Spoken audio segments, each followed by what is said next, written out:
The heartbreaking story of a forgotten daughter at a family wedding.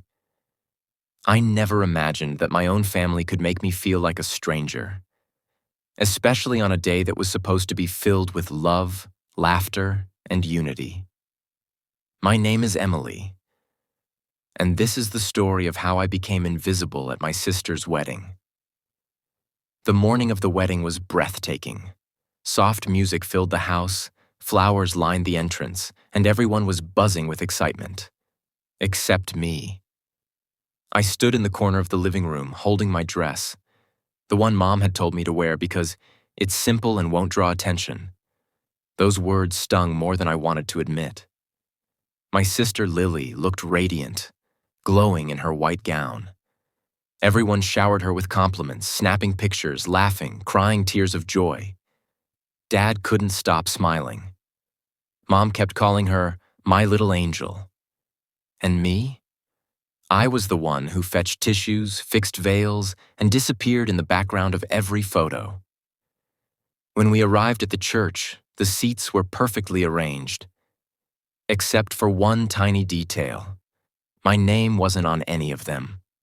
I searched every row, every list. Nothing. The usher smiled awkwardly and said, "Maybe just stand at the back for now?" My heart sank. I was the maid of honor, or at least, I thought I was. During the rehearsal dinner, Lily had promised me that role. She said, "Em, you've been my rock. I want you by my side." But at the altar that day, someone else stood next to her. Her best friend from college, the one she'd only known for 2 years. 2 years, while I'd spent my whole life protecting her, defending her, loving her. As the vows echoed through the church, I tried to hold back my tears, but the truth was louder than the music. I didn't belong there, not in the photos, not in the memories, not even in the family. When it came time for family portraits, the photographer gestured everyone together. "Parents, bride, and siblings," he said. I stepped forward, forcing a smile. But then Mom gently took my arm and whispered, "Let's keep it just the immediate ones this time." Immediate ones.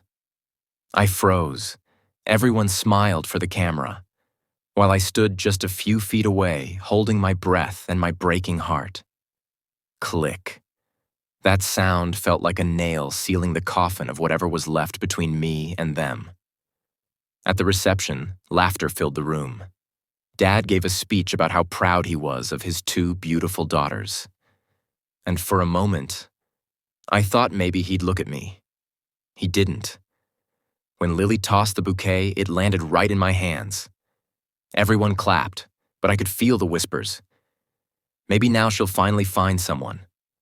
Poor thing, always alone. They had no idea. I wasn't alone by choice. I was forgotten by blood. Later that night, I slipped out onto the balcony. The air was cold. The stars looked blurry through my tears. That's when Lily found me. Her makeup was perfect, her smile still glowing. She said softly, "I'm sorry if today felt strange." You know how things go. I wanted to scream. Things don't just go like that. You make them go that way. I asked her, "Was it really that hard to make room for me?" She looked away. "Em, today wasn't about you." And in that moment, I realized it never had been. When the music ended and the lights dimmed, I watched my family drive off together. They didn't even notice I hadn't joined them. So I walked home, alone, in the same simple dress that was never meant to stand out. But as I walked through the quiet streets, I made myself a silent promise that this would be the last time I'd let anyone make me feel invisible. Because maybe being forgotten isn't the worst thing that can happen to you. Maybe it's the beginning of remembering who you really are. So tell me, have you ever felt like the outsider in your own family? Like no matter how hard you try, you're never quite enough? Share your thoughts in the comments. Because sometimes the people who feel forgotten are the ones with the most powerful stories to tell. If this story touched your heart, don't forget to like, subscribe, and turn on notifications. You never know. The next story might be the one that reminds you you're not alone. Confession Chronicles, where every story has a heartbeat. Part 2. That night, I barely slept. The sound of laughter still echoed in my mind. My family's laughter. The one I used to be part of. I kept replaying every moment at that wedding. The way Mom looked at me with silent disappointment. The way Lily avoided my eyes. And the way Dad hugged everyone except me. I told myself it was just a bad day. But deep down, I knew it was more than that. It was the truth finally revealing itself. The next morning, I found an envelope slipped under my door. It had no name, no address, just my initials, ER. Inside was a single photo. It was from the wedding. Everyone was there, smiling, laughing, glowing. And there I was, standing in the background, blurry, half-cropped out, like a ghost haunting her own family. But what caught my attention wasn't me. It was Dad's arm around Lily, and the way he held her hand. In his hand was a bracelet, a silver bracelet with a tiny locket. The same locket Mom once told me had belonged to my biological mother. My heart started pounding, because my mother, the woman I thought had died when I was a baby, was never spoken about again after I turned 5. Every time I asked, Mom would say, "It's too painful to talk about, Emily. Please, don't bring it up, but seeing that bracelet on Lily's wedding day, it broke something inside me. I needed answers. So I went to the attic, a place no one ever went anymore. Dust, cobwebs, and silence. Boxes of memories that my family had buried, and probably hoped I'd never find. In one corner, I found a wooden chest. Inside, old photo albums. I opened one, and my world shifted. There she was, a woman with my eyes, my smile, my hair, standing next to my father, holding a baby. The writing on the back said, "Lily's first birthday." Wait, Lily's? But that baby looked like me. I flipped through more pictures, and then I saw it. A hospital bracelet tucked inside one of the pages. Patient, Emily Roberts. Mother, unknown, unknown. That word hit me like lightning. I stormed downstairs, clutching the photo and the bracelet. Mom was in the kitchen, pretending to be busy with dishes. "Who is she?" I asked, holding up the photo. She froze. For a long moment, she didn't speak. Then she said quietly, "You weren't supposed to find that." "Find what, Mom?" "The truth?" I shouted. "Why do Lily's pictures have my face? Why does Dad have this bracelet? The one you said belonged to my real mother?" Her eyes filled with tears, but her voice was steady. "Because she wasn't your mother, Emily. She was Lily's." I felt the air leave my body. "What?" Mom took a deep breath. "When your father met me, Lily was already born. Her mother had left. She couldn't handle the marriage anymore. When I married your father, I raised Lily as my own. Then you came along. But your father, he never stopped loving Lily's real mother. That's why he always favored her. That's why I didn't let her finish." Tears streamed down my face as I whispered, "So, you mean I was never enough because I reminded him of you, not her?" She nodded. "And all these years," I said, "you both made me feel like the outsider when I was the only one who actually belonged. I couldn't stay there another second. I ran out of that house with the photo still in my hand. My whole life suddenly made sense. Every cold glance, every 'forget it, Emily.' Every moment I was told to step aside. I wasn't invisible by accident. I was erased by design." That night, I checked into a small hotel by the lake. And as I sat by the window, staring at my reflection, I made a choice. If they wanted to forget me, fine. But I would make sure they'd remember the day I walked away, not as their mistake, but as the daughter they never deserved. The next morning, I called someone I hadn't spoken to in years. My Aunt Rose, my mother's sister. She answered, her voice trembling when she heard my name. "Emily, they finally told you, didn't they?" And that's when she said something that sent chills through my entire body. "Sweetheart, what they told you isn't even half of the truth. To be continued." What would you do if you discovered your entire childhood was built on lies, that your own family hid the truth about who you really are? Share your thoughts in the comments. I'll be reading every single one. If this story touched you, don't forget to like, subscribe, and turn on notifications so you don't miss part 3, where the truth finally explodes and Emily's revenge begins. Confession Chronicles, where every story has a heartbeat. Part 2. When Aunt Rose said, "That's not even half the truth," my entire body went numb. I had already spent the night crying, shaking, and trying to understand everything I'd just learned. But those words?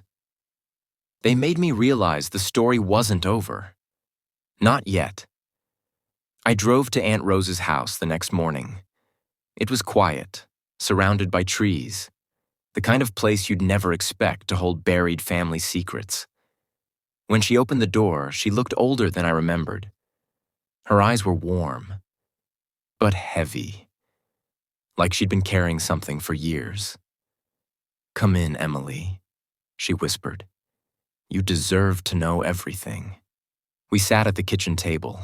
The smell of coffee filled the room, and for a moment I almost felt safe. But then she brought out a small box, one that looked almost identical to the one I'd found in the attic. "This belonged to your mother," she said. "Your real mother?" I frowned. "But Mom told me—" Aunt Rose interrupted softly. "The woman who raised you isn't your biological mother, Emily." She knew that, and so did your father. The room went silent. I could hear my own heartbeat echoing in my ears. "My real mother?" I whispered. "Who was she?" Aunt Rose opened the box. Inside was a folded letter, yellowed with time, and a necklace, one half of a broken heart pendant. She handed me the letter. It was addressed to "My darling Emily." I started to read. "My sweet girl, if you're reading this, it means I couldn't stay. I wanted to, but your father made it impossible. He told me that if I ever tried to see you, he'd make sure you'd never know the truth. Please know that I loved you, more than my own life. But I had to leave to protect you. From him." Signed, Clara. Clara. That name hit me like lightning. Because in our family album, there was never a single mention of anyone named Clara. And now, she was my mother. I looked up at Aunt Rose, trembling. What did he need to protect me from? She sighed deeply. "Your father was a complicated man, Emily. When Clara got pregnant, he didn't want the world to know. She wasn't from a respectable family. She worked for them. Your father loved her, but your grandmother, she forbid it. When you were born, he took you away. Clara tried to fight for you, but he threatened her, so she left, broken. And she never recovered." Tears blurred my vision. Everything made sense now. The distance, the silence, the way my father looked at me like I was a reminder of something shameful. He wasn't protecting me. He was protecting himself. And Mom, the woman who raised me, she went along with it. She chose the lie. That night, I drove back to the family home. I didn't knock. I walked straight in. They were sitting in the living room. Dad, Mom, and Lily. The perfect little family. Until I shattered it. I threw the letter onto the table. It landed right next to Dad's coffee cup. He looked at it, then at me. "Where did you get this?" he asked coldly. "From the woman you destroyed," I said. "From Clara." My real Mom gasped. Lily froze. And Dad, his expression didn't even flicker. He just said quietly, "You shouldn't have gone digging."